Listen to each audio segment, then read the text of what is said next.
يا رب يا رب عد على آبائنا وأمهاتنا بالمغفرة والرحمة.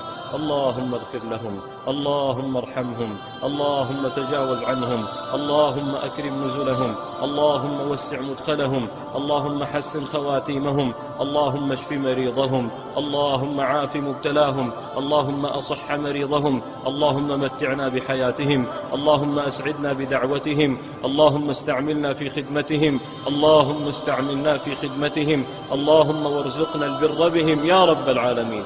إلهنا من مات من آبائنا وأمهاتنا عد عليهم بالرحمة والمغفرة، صب عليهم شآبيب الرحمة والرضوان.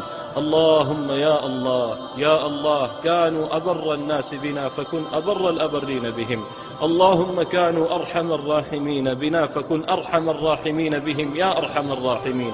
يا الله صلهم في قبورهم بالنور والسرور والروضة